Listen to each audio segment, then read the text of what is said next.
নমস্কার বন্ধুরা, welcome back to প্রাকৃতিক রূপকথা। থাম্বনেল দেখে আপনারা বুঝে গেছেন আজকের ভিডিওটি the most wanted topic hair fall নিয়ে। আগে জেনে নিই যে ধরনের হেয়ার ফল হচ্ছে সেটা স্বাভাবিক নাকি অস্বাভাবিক। প্রতিদিন 100টি চুল উঠলে সেটা স্বাভাবিক মাত্রা হিসেবে ধরা হয়, তবে কতটা চুল উঠছে সেটা তো আর রোজ গোনা সম্ভব নয়। আপনার হাতের আঙুল দিয়ে চুলের আগা থেকে গোড়া পর্যন্ত ভালো করে টান করে ধরুন। যদি হাতের মধ্যে 6টি বা তার বেশি চুল উঠে আসে তাহলে আপনাকে বুঝতে হবে আপনার চুল পড়ার মাত্রাটা অতিরিক্ত।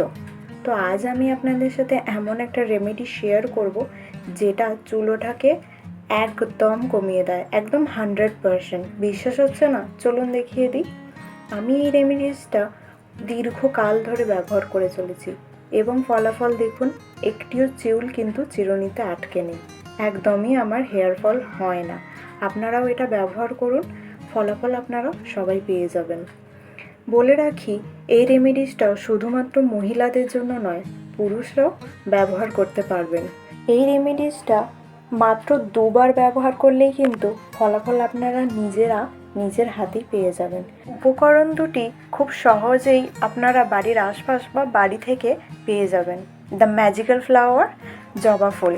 আরে বৎস, ফুল দিয়ে তো দেবদেবীদের পুজো হয়, তুমি জানো না? হ্যাঁ বাবাজি, পুজোর সাথে সাথে রূপচর্চাতেও জবা ফুলের তুলনা নেই। জবা ফুলে থাকা অ্যামিনো অ্যাসিড চুলের বৃদ্ধিতে অনেকটা সহায়তা করে। জবা ফুলের ব্যবহারে চুলের ফলিকলও বাড়ায়। জবা ফুলে থাকা কেরাটিন চুলকে গোড়া থেকে মজবুত করে। তারপর আমি নিয়ে নিয়েছি একটা গোটা আমলকি। আমলকিতে প্রচুর পরিমাণ ভিটামিন সি আছে, চুলকে গোড়া থেকে মজবুত করে এবং প্রাকৃতিকভাবে চুলকে কালো বানায়। শুধুমাত্র ফুল নয়, জবা ফুলের পাতাতেও প্রচুর পরিমাণে কাজ দেয়। এখানে আমি নিয়েছি 7-8টা জবা পাতা, 4টি জবা ফুল। পরিমাণ কম হওয়ার জন্য মিক্সারে এটা পেস্ট করতে পারলাম না, তাই ভালো করে এটা বেটে নিচ্ছি। একটুখানি বাটা হয়ে যেতে আমি আমলকিগুলো ভালো করে অ্যাড করে নিচ্ছি। এটাও ভালো করে পেস্ট করে নিতে হবে। আপনারা চাইলে শিলেও বেটে নিতে পারেন। তারপরে আমি অ্যাড করেছি অল্প অল্প করে 1 কাপ জল।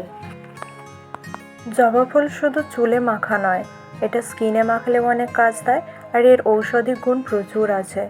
জবা ফুল খেলেও অনেক রকম অসুখ থেকে নিরাময় পাওয়া যায়।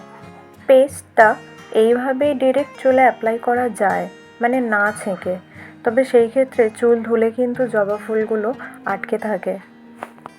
আর এই ফুলগুলো ছাড়ানোর জন্য যদি ভিজে চুলে চুল আঁচড়ান তাহলে কিন্তু জট পাকিয়ে গিয়ে আরও চুল উঠবে। চুল শুকিয়ে গেলে ভালো করে চুলটা আঁচড়ে নিলে যা লেগে থাকবে সেই সমস্তটা ঝরে পড়ে যাবে। এবার দেখাবো কিভাবে আমি অ্যাপ্লাই করছি। আমি এখানে একটা বড় সাইজের বাটি নিয়ে নিয়েছি চুলের ডগার দিকে রাখার জন্য, যাতে লিকুইডটা বাইরে এক ফোঁটাও না পড়ে, এই বাটির মধ্যে পড়ে। এই বাটি থেকে নিয়ে আবার আমি চুলে ওটা অ্যাপ্লাই করে নেব। প্রথমে লিকুইডটা একটু হাতে নিয়েছি, তারপর গোটা স্ক্যাল্পে খুব ভালো করে ম্যাসাজ করে নিয়েছি। এরপর এটা ভালো করে পুরো চুলে একদম ভিজিয়ে অ্যাপ্লাই করে নিয়েছি, একদম আগা থেকে গোড়া পর্যন্ত। রেমেডিসটা অ্যাপ্লাই করার পর 30 মিনিট মতো রাখতে হবে। তারপর এমনি নর্মাল জল দিয়ে ধুয়ে ফেলবো।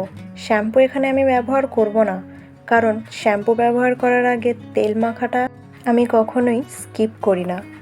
তেল মাখলে চুলের গোড়া মজবুত হয়, চুল নরম থাকে, অনেকটা শাইনিও আসে। এছাড়াও তেল ভালো করে স্ক্যাল্পে ম্যাসাজ করলে ব্লাড সার্কুলেশনও ভালো হয়, অনেকটা রিল্যাক্স ফিল হয়, স্ট্রেস অনেকটা কমে যায়। চুলে তেল মেখে ওভারনাইট রেখে তারপর শ্যাম্পু দিয়ে ভালো করে চুলটা ধুয়ে নিতে হবে। তারপর চুলটা শুকিয়ে গেলে তবেই চুল আঁচড়াবেন।